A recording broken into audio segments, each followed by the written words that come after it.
My name is Mark Potuck. I'm a senior fellow at the Southern Poverty Law Center, in whose offices we are now, Montgomery, Alabama. The center was formed in 1971, and essentially the idea of the center was that it would continue the work of the civil rights movement, which in a kind of formal sense ended with the assassination of Martin Luther King in '68. The center really is best known for its suits against Klan groups and other related hate groups. This is the charter of the United Klans of America, which was one of the most dangerous Klan groups, the most violent Klan groups during the civil rights movement between 1954 and 1968. This charter was surrendered to the Southern Poverty Law Center at the conclusion of our civil case against the UKA. Our intention is, if possible, to destroy these groups. If that's not possible, to marginalize them politically. I am trying to get into the minds of people like that by actually not putting them, on the spot, following the research, but in social situations. Like I am a professional musician. I would invite them to my gigs to see my band play, try to sit down, have dinner with people. And through that process, some of them have rethought their ideology. Of course, there'll be those who will go to their graves being hateful and being violent and who will never leave, that ideology. But I come from more of a thing of trying to understand and trying to set an example and trying to explain things and see if they can't take a stand themselves to redirect their thinking and perhaps rehabilitate, their own ideology.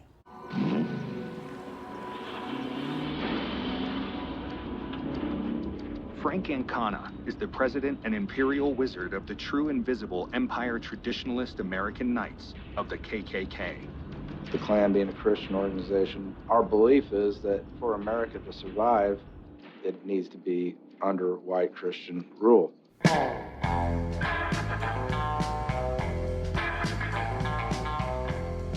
We're on our way right now to see Frank Ancona, who is the imperial wizard of the traditionalist American Knights of the Ku Klux Klan.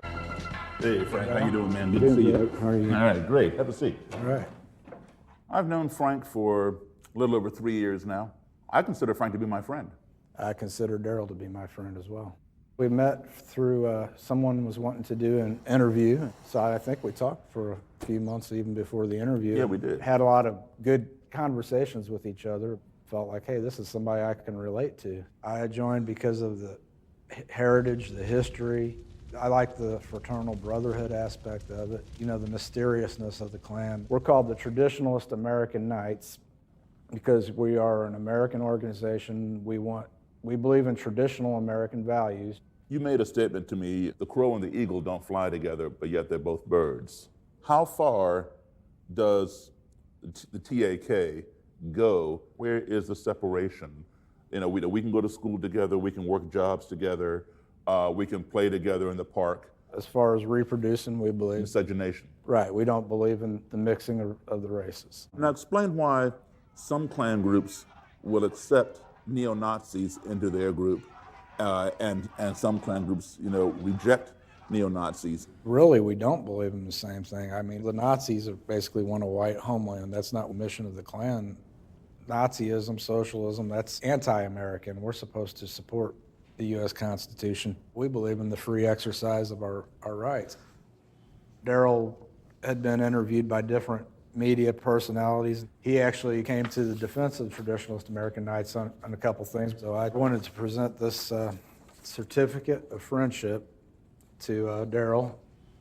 Thank you very much. It says, Traditionalist American Knights of the Ku Klux Klan, Certificate of Friendship presented to Daryl Davis in recognition for his friendship and contributions to the Traditionalist American Knights and demonstrating true friendship. While I don't necessarily agree with his separatist ideology, I consider Frank Ancona to be a friend of mine. Actually, I consider him to be a very good friend of mine.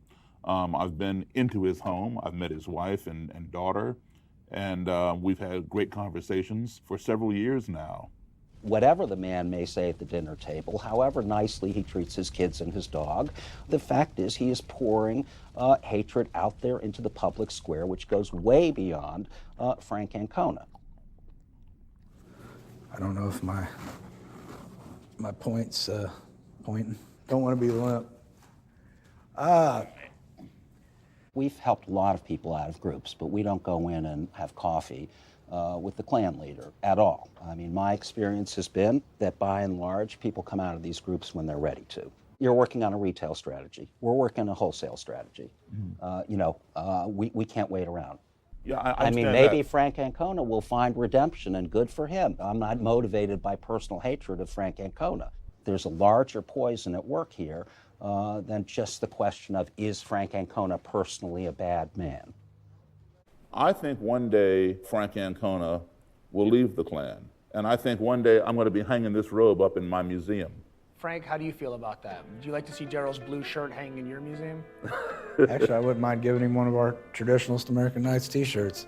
I appreciate that. Thank you. But I don't know where I would wear it, but yeah. The friends that I've made, I continue to keep.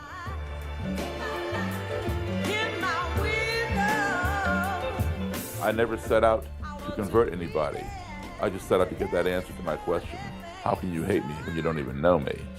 And in my quest to have that answer, they couldn't answer it. And some of them ended up converting themselves. Actually changing people's minds and hearts. I think that's a testament to his character and power of what he was doing. I will say this, for people coming out of the movement, role models, I think, are incredibly important.